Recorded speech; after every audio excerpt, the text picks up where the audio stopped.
대기업 1호 사내 커플에서 1호 불륜 커플이 된 충격적인 이야기제가 32살에 이런 말도 안 되는 배신을 당할 줄 누가 알았겠습니까? 회사에서 모범 커플로 불렸던 아내가 제 회사 동기와 불륜을 저지르고 심지어 이혼하면서 그동안 자기 돈으로 명품만 사면서도 양육비와 아파트까지 요구한다는 겁니다. 저는 이정훈, 국내 대기업 S전자에서 과장으로 일하고 있습니다. 연봉 7천만 원으로 그리 많지는 않지만 안정적인 직장이죠. 아내 수연이와는 같은 회사 동기로 만나서 연애 3년 후 결혼했어요.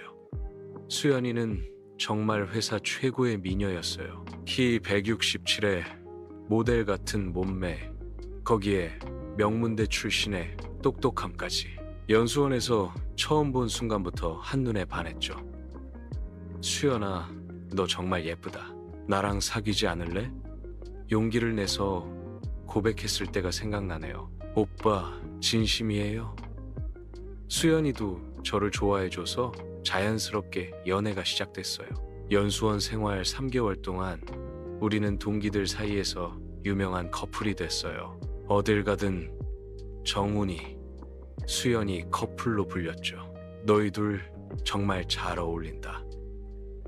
언제 결혼해? 우리가 1호 사내 결혼 커플 될 거지? 동기들이 그렇게 부러워했어요. 여러분도 이런 사내 연애 경험 있으신가요? 댓글로 달아주세요. 수연이는 정말 화려하고 예뻤어요. 매일 다른 옷을 입고 나타났고 가방과 신발도 항상 새 것이었죠. 와, 수연이 또 새 옷이네? 어디서 샀어? 명동에서 샀어요. 이번 시즌 신상이에요. 수연이는 항상 트렌드의 최첨단을 걸었어요. 동기 여자들 사이에서도 패션 리더였죠. 연애할 땐 그런 수연이가 너무 자랑스러웠어요. 정훈이 부러워 죽겠다. 수연이 같은 여자친구 어디서 구했냐? 너 복 터졌다, 진짜. 남자 동기들이 저를 부러워할 때마다 뿌듯했죠. 하지만 조금씩 이상한 신호들이 보이기 시작했어요. 수연이는 저축이라는 걸 전혀 모르는 사람이었거든요. 수연아, 월급 받으면 적금 좀 넣자. 우리 결혼 자금도 모아야지. 오빠, 그런 건 나중에, 지금은 젊을 때니까 좀 사치해도 되잖아요. 그래도 조금씩이라도. 알았어요, 알았어요. 다음 달부터 할게요. 하지만 수연이는 월급 받는 족족 다 써버렸어요. 옷, 가방, 신발, 화장품 끝이 없었죠. 이 상황에서 여러분이라면 어떻게 하셨을까요? 그래도 연애할 때는 그러려니 했어요. 아직 젊고 결혼 전이니까 자기 돈으로 뭘 하든 상관없다고 생각했거든요. 결혼하면 달라지겠지. 생활비도 나가고 하니까 자연스럽게 절약하게 될 거야. 저는 그렇게 믿었어요. 드디어 결혼하게 됐을 때 회사에서 정말 축하해줬어요. S전자 1호 사내 커플 탄생. 너희 결혼식에 우리 다 갈 거야. 결혼식도 정말 화려했어요. 웨딩드레스만 10번도 넘게 바꿔 입어봤거든요. 오빠, 이 드레스 어때? 500만 원인데 정말 예뻐요. 500만 원 좀 비싸지 않아? 결혼은 한 번뿐이에요. 이 정도는 써야죠. 결혼 준비비만 5천만 원 넘게 들었어요. 대부분 드레스, 스튜디오, 메이크업 비용이었죠. 하지만 수연이가 행복해하니까 저도 기뻤어요. 정훈아, 고마워. 정말 예쁜 결혼식 만들어줘서. 수연이가 눈물을 흘리며 고마워할 때는 정말 사랑스러웠어요. 정말 화가 나지 않나요? 여러분 생각은 어떠세요? 하지만 결혼 후에도 수연이는 전혀 달라지지 않았어요. 아니, 오히려 더 심해졌어요. 오빠, 이번 시즌 샤넬 신상 나왔어요. 너무 예뻐요. 또 지난달에도 명품 가방 샀잖아. 그거랑 이거랑 다른 거예요. 시즌마다 사야 하는 거라고요. 수연이는 시즌별로 명품을 사지 않으면 불안해했어요. 마치 강박처럼 말이죠. 그리고 명품을 살 때마다 황홀해하면서 눈물까지 흘렸어요. 오빠, 봐요. 이 가방 진짜 예뻐요. 눈물을 글썽이며 가방을 쓰다듬는 수연이를 보면 뭔가 이상했어요. 결혼 후 저희 가게 구조는 이랬어요. 제 월급 550만 원, 생활비, 대출이자, 적금, 수연이 월급 480만 원, 명품 옷, 가방, 화장품. 수연이는 자기 월급을 생활비로 한 푼도 안 냈어요. 오빠가 남자니까 생활비는 오빠가 내는 거 아니에요? 그럼 너는 적금이라도 넣자. 저는 제 몸 관리하는데 돈이 많이 들어요. 몸 관리라는 명목으로 매달 500만 원 가까이 썼어요. 믿을 수 있나요? 이런 일이 실제로. 댓글로 달아주세요. 결혼 1년 후 아이가 생겼어요. 딸 하나를 낳았는데 정말 예쁘고 똑똑했어요. 하지만 수연이는 육아에 전혀 관심이 없었어요. 오빠, 저는 육아 못해요. 너무 힘들어요. 그럼 어떻게? 엄마한테 맡기면 되죠. 엄마가 키우고 싶어 하셔요. 결국 장모님이 아이를 키우게 됐어요. 수연이는 매달 자기 월급에서 100만 원만 양육비로 드렸어요. 나머지 380만 원은 여전히 명품에 썼죠.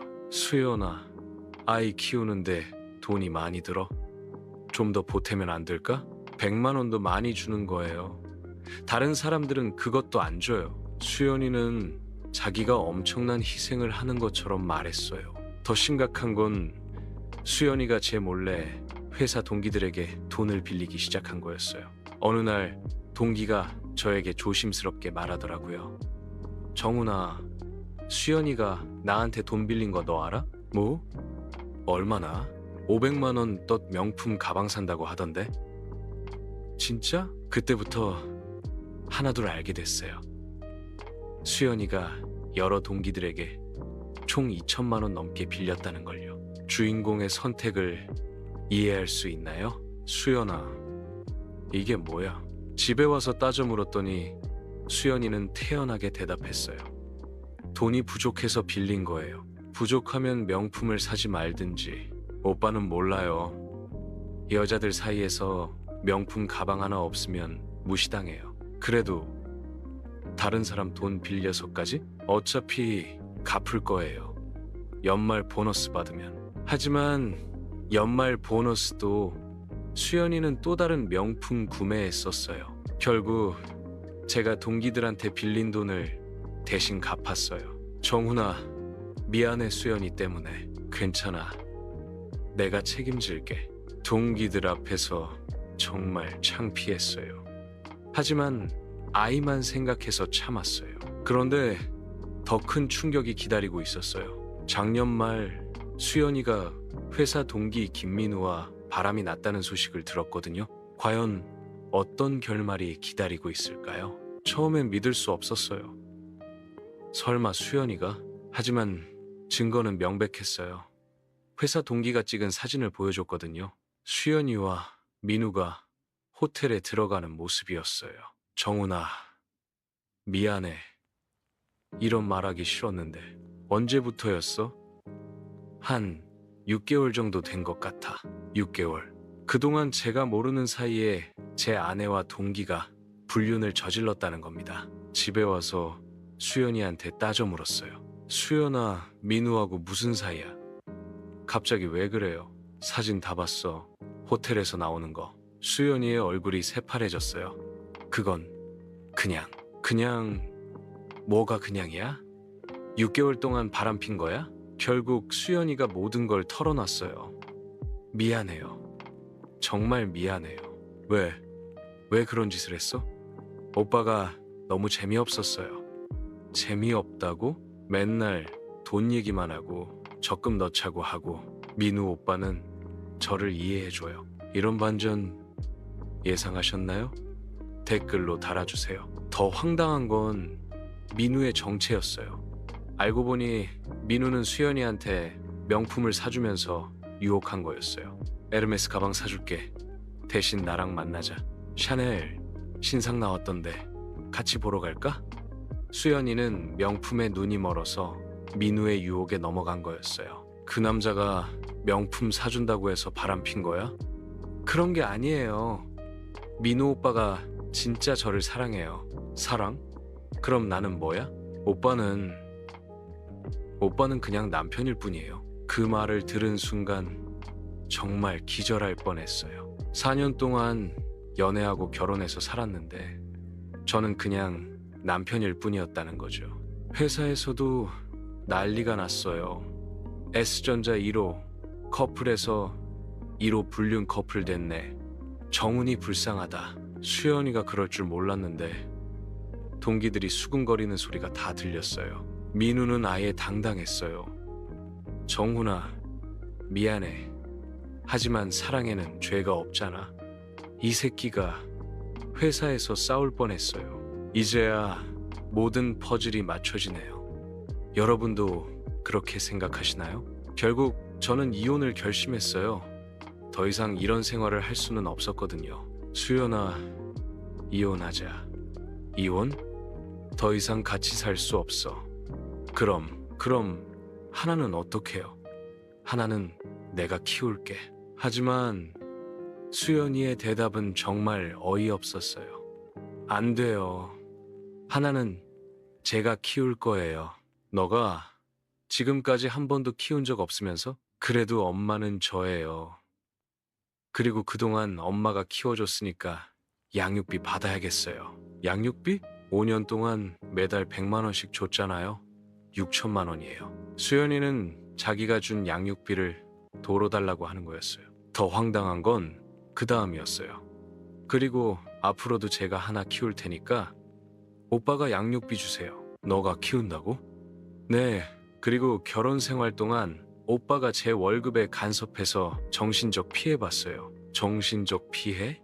적금 넣자고 하고 명품 사지 말라고 하고 그래서 스트레스 많이 받았어요. 그게 피해야? 당연하죠. 그 보상으로 아파트 지분 절반 달라고요. 주인공이 옳은 선택을 했을까요? 여러분의 의견을 들려주세요. 저는 정말 기가 막혔어요. 자기가 바람피고 명품만 사대면서 육아도 안 했으면서 오히려 저한테 돈을 달라고? 수연아, 너 정신이 나갔어? 왜요? 당연한 거 아니에요? 당연하다고? 너 지금까지 뭘 했는데? 저도 열심히 살았어요. 수연이는 자기가 피해자인 것처럼 굴었어요. 이혼 조정에서 더 황당한 일이 벌어졌어요. 수연이 측 변호사가 주장한 내용이 가관이었거든요. 피신청인 수연이는 그동안 신청인 저의 경제적 억압에 시달려 왔습니다. 경제적 억압? 자신의 월급 사용에 대해 과도한 간섭을 받았고 이로 인해 심각한 정신적 피해를 입었습니다. 또한 양육에 있어서도 피신청인이 전담해왔음에도 불구하고 잠깐요. 양육은 장모님이 하셨는데요. 피신청인이 경제적 지원을 했습니다. 100만 원이요? 그것도 상당한 금액입니다. 정말 어이가 없었어요. 정말 속 시원한 결말이지 않나요? 하지만 저도 준비를 철저히 했어요. 수연이가 회사 동기들에게 빌린 돈 내역, 명품 구매 내역, 불륜 증거까지 모든 걸 정리했거든요. 신청인은 그동안 피신청인의 과도한 소비를 감당해 왔습니다. 제 변호사가 반박했어요. 피신청인은 월급 480만 원 중 380만 원을 개인 소비에 사용했고 심지어 타인에게 돈을 빌려서까지 명품을 구매했습니다. 또한 불륜을 저질러 혼인관계를 파탄에 이르게 한 책임이 있습니다. 증거들이 제시되자 수연이 측이 급히 선회했어요. 합의를 원합니다. 하지만 저는 끝까지 가기로 했어요. 결국 법원 판결이 나왔어요. 피신청인의 불륜이 혼인 파탄의 주된 원인으로 인정됩니다. 따라서 재산 분할에서 피신청인의 몫을 30%로 제한합니다. 양육권은 신청인에게 부여하되 피신청인은 월 50만 원의 양육비를 지급하라. 수연이는 아파트 지분 30%와 월 양육비 50만 원 지급 의무만 받게 됐어요. 그것도 수연이가 불륜을 저질렀기 때문에 받은 거였죠. 민우는 어떻게 됐냐고요? 민우도 결국 회사에서 징계를 받았어요. 사내 불륜으로 인한 무례 때문이었죠. 정훈아, 정말 미안해. 민우가 사과했지만 받아주지 않았어요. 수연이와 민우는 회사를 그만두고 다른 곳으로 이직했어요. 더 이상 같은 회사에 있을 수 없었거든요. 지금 저는 하나와 함께 새로운 삶을 살고 있어요. 장모님이 계속 하나를 도와주고 계시는데 이번엔 제대로 된 양육비를 드리고 있어요. 사위야, 고생 많았다. 하나는 걱정 마. 장모님도 수연이의 행동을 이해할 수 없다고 하시더라고요. 비슷한 사연 있으시면 댓글로 공유해 주세요. 다음 영상 소재가 될 수 있어요. 몇 달 전부터는 새로운 사람과 만나기 시작했어요. 같은 회사 후배인데 수연이와는 정반대로 검소하고 알뜰한 분이에요. 오빠, 저는 명품보다는 저축이 더 중요하다고 생각해요. 가정을 꾸리려면 서로 협력해야죠. 정말 다른 세계의 사람 같았어요. 하나도 새 이모를 좋아해요. 아빠, 새 이모는 엄마보다 훨씬 좋아요. 왜? 놀아주고 책도 읽어주고 맛있는 것도 해줘요. 아이는 진짜 사랑을 알아보는 것 같아요. 수연이는 지금 어떻게 사나요? 들리는 소식으로는 민우와 동거하고 있다고 해요. 하지만 민우 연봉이 저보다 낮아서 예전처럼 명품을 사기는 힘들다고 하더라고요. 수연이가 요즘 스트레스 많이 받는다던데? 명품 못 사서 우울증 걸렸다고 해. 동기들을 통해 들리는 소식이에요. 자업자득이죠. 그런 생활을 하면 언젠가는 대가를 치르게 되어 있어요. 이 일을 통해 깨달은 가장 큰 교훈은 이거예요. 겉모습에 현혹되면 안 된다. 수연이는 겉으로는 정말 완벽해 보였어요. 예쁘고 똑똑하고 세련되고, 하지만 속은 완전히 다른 사람이었죠. 구독과 알림 설정 부탁드려요. 다음에도 더 흥미진진한 사연으로 찾아뵐게요. 특히 결혼을 앞둔 분들께 조언하고 싶어요. 연애할 때와 결혼 후는 완전히 다른 거예요. 연애할 때 상대방의 금전관념, 가치관, 인성을 정확히 파악하셔야 해요. 결혼하면 변할 거야 라는 생각은 위험해요. 사람은 잘 안 변해요. 그리고 무엇보다 경제관념이 맞지 않으면 절대 결혼하면 안 됩니다. 돈 문제로 싸우는 부부가 얼마나 많은지 아세요? 저처럼 한쪽은 열심히 모으는데 한쪽은 펑펑 쓰면 결국 파탄이 나요. 또 하나는 사내 연애의 위험성이에요. 같은 직장에서 만나면 헤어졌을 때 정말 곤란해져요. 저희처럼 불륜이라도 생기면 회사 생활 자체가 불가능해지죠. 사내 연애를 하더라도 정말 신중하게 하셔야 해요. 마지막으로 육아는 부부가 함께 해야 하는 거예요. 한쪽 부모에게만 맡기고 자기는 돈만 주면 된다고 생각하는 건 정말 이기적이에요. 아이에게는 부모의 사랑과 관심이 가장 소중한 거예요. 지금 저는 하나와 함께 정말 행복해요. 비록 혼자서 키우고 있지만 진심으로 사랑하니까 힘들지 않아요. 새로운 여자친구도 하나를 진짜 딸처럼 아껴주고요. 정말 예쁜 가족이 될 것 같아요. 곧 재혼할 예정이에요. 이번엔 정말 신중하게 서로를 충분히 알고 난 후에요. 여러분도 어떤 어려운 상황에 처하더라도 포기하지 마세요. 저처럼 새로운 기회는 반드시 올 거예요. 그리고 진짜 사랑이 무엇인지, 진정한 가정이 무엇인지 깨닫게 될 거예요. 본 영상은 실제 사연을 바탕으로 재구성한 픽션입니다. 등장인물과 배경은 모두 가명 및 허구임을 밝힙니다.